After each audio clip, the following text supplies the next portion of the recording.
Classificação indicativa. Livre para todos os públicos.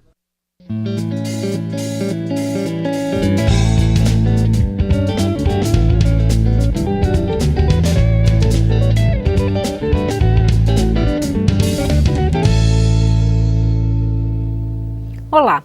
O surto de vírus Zika já é considerado emergência internacional de saúde. No Brasil, apenas entre novembro de 2015 e fevereiro de 2016, foram registradas mais de 5.000 casos suspeitos de microcefalia. Parte deles pode ter sido causado pelo vírus Zika. Esse é o tema da nossa conversa com o deputado Alexandre Serfiotis, do PSD do Rio de Janeiro. Ele é integrante da Comissão Externa da Câmara, que acompanha ações de combate à epidemia de vírus Zika e microcefalia. Eu sou Daniela André e este é o Palavra Aberta, um programa da Rádio Câmara e da TV Câmara. Deputado, bem-vindo à Palavra Aberta. Obrigado. Deputado, quais são os próximos, como é o trabalho da Comissão Externa da Câmara? Então, essa comissão ela foi criada devido à incidência, ao aumento da prevalência dos casos de Zika no Brasil, relacionados, da microcefalia relacionados aos casos de Zika. E ela foi criada agora em fevereiro, 18 de fevereiro aproximadamente, tendo como coordenador o deputado federal Osmar Terra, do PMDB do Rio Grande do Sul. E essa comissão ela foi dividida em 4 eixos temáticos de trabalho, que é a prevenção, a criança, o cuidado da criança, o acompanhamento da gestante e a pesquisa, a linha de pesquisa. Então, essa comissão vem se reunindo semanalmente na casa. Nós já tivemos uma reunião com o secretário executivo, o substituto do Ministério da Saúde, o senhor Neilton Araújo de Oliveira, e aprovamos algumas visitas externas a alguns estados, para acompanhar de perto, em loco, como que está as notificações, como tem sido feito o trabalho nesses estados. Já foram aprovadas visitas para Pernambuco, Paraíba, Rio de Janeiro, Rio Grande do Sul, Santa Catarina, Bahia, São Paulo, e temos requerimento para aprovar agora para Sergipe e para Goiás.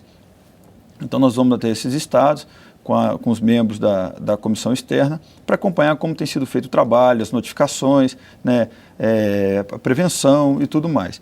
Essa equipe também, essa comissão externa já se reuniu com o médico e professor da Universidade Federal de Pelotas, o doutor César Gomes Vitória, e o doutor, ele é um especialista no assunto, e ele afirma que tem relação aos casos de Zika vírus e microcefalia no país.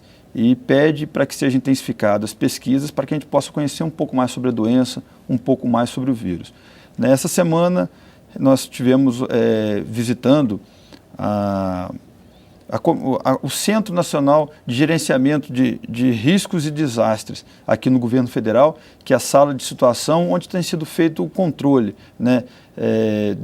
do Governo Federal com relação aos estados e municípios, que ali ele capta todas as informações dos municípios lá na ponta, que chegam aos estados, e esse estado repassa essa sala de situação do Governo Federal, para que dali sejam traçados estratégias na ação da prevenção, no combate, também desenvolvimento de exames complementares para que possa isolar o vírus. Hoje nós isolamos por métodos diagnósticos, mas você não isola o vírus em si, e também para que a gente possa trabalhar a questão de uma vacina, para que dentro de 2, 3 anos no máximo, essa é a realidade, a gente possa ter uma vacina desenvolvida contra o vírus Zika. Deputado, o senhor falou desse Centro de Controle de Desastres. O senhor acredita que está havendo transparência, está havendo a notificação, a parte de informação está devidamente atendida, está sendo feita? Sabemos que alguns municípios ficaram durante algum período sem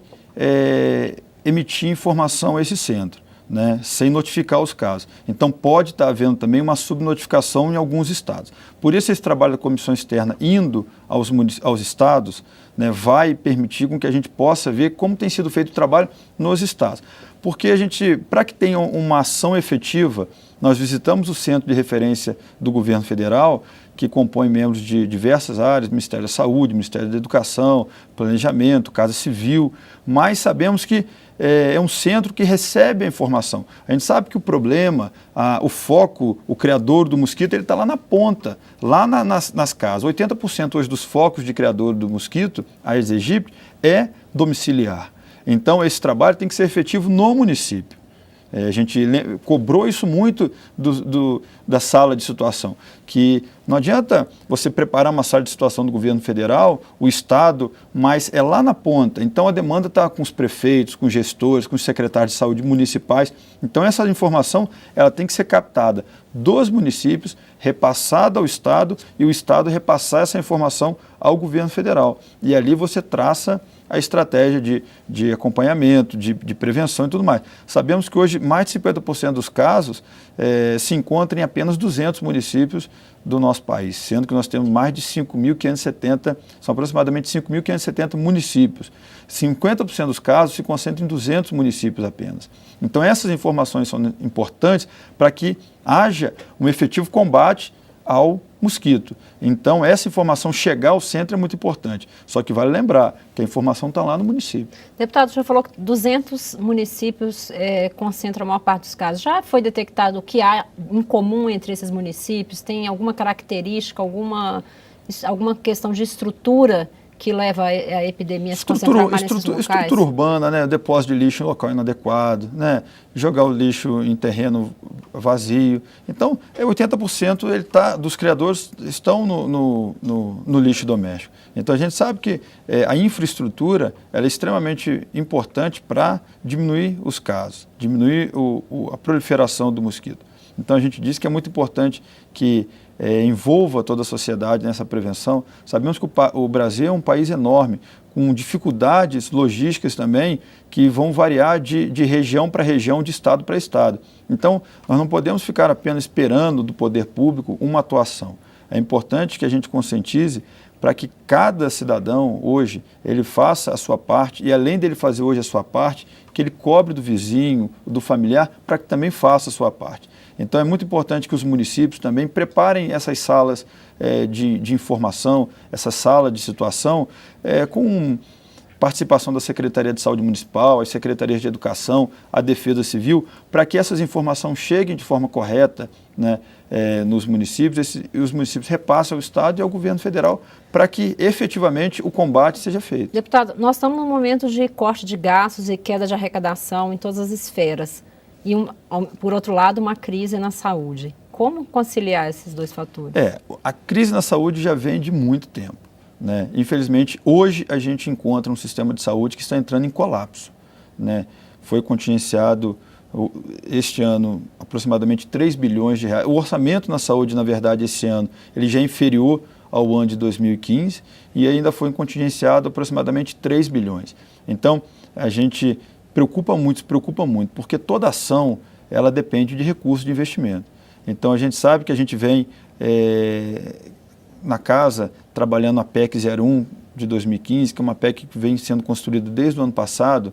Eu pude participar da construção dessa PEC, que determina que o governo federal aumente, né, o repasse para a saúde, né, e determina um percentual mínimo, que ele, numa crescente de 6 anos, que é o projeto inicial, a gente está em negociação com o governo, em 6 anos uma crescente que chegaria de 15% a partir de 2017, chegando a 19,4% em 2021, se eu não me engano, em 2022. Então a gente teria com isso um ganho na saúde de aproximadamente 64 bilhões de reais no final desses 6 anos. Então isso representa investimento, mais recursos aos estados e, consequentemente, mais recursos aos municípios. A gente sabe que nesse momento que a gente está agora, de uma epidemia no país, precisamos de recursos, até porque precisamos preparar centros de referência especializado para essas crianças que vão nascer.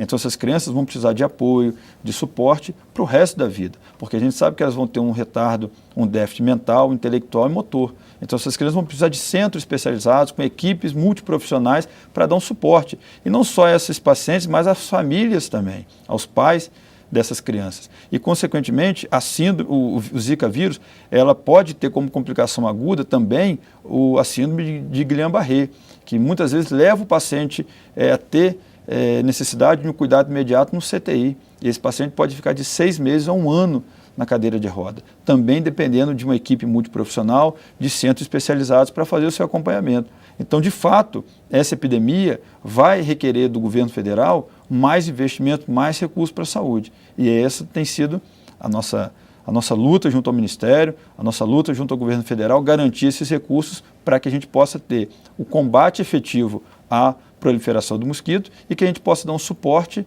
né, a essas crianças vítimas de microcefalia, aos pacientes portadores da síndrome de Guillain-Barré e, de fato, poder ter uma saúde de qualidade. Deputado, obrigada pela presença. De nada. Boa sorte no trabalho. Obrigado, eu que agradeço. Eu sou Daniela André e este é o Palavra Aberta, um programa da TV Câmara e da Rádio Câmara. Conversei com o deputado Alexandre Serfiotis, do PSD do Rio de Janeiro, sobre o combate à epidemia de vírus Zika. Se você quiser rever esta ou outras entrevistas, é só acessar nosso site câmara.leg.br/Palavra Aberta. Obrigada pela audiência, até mais.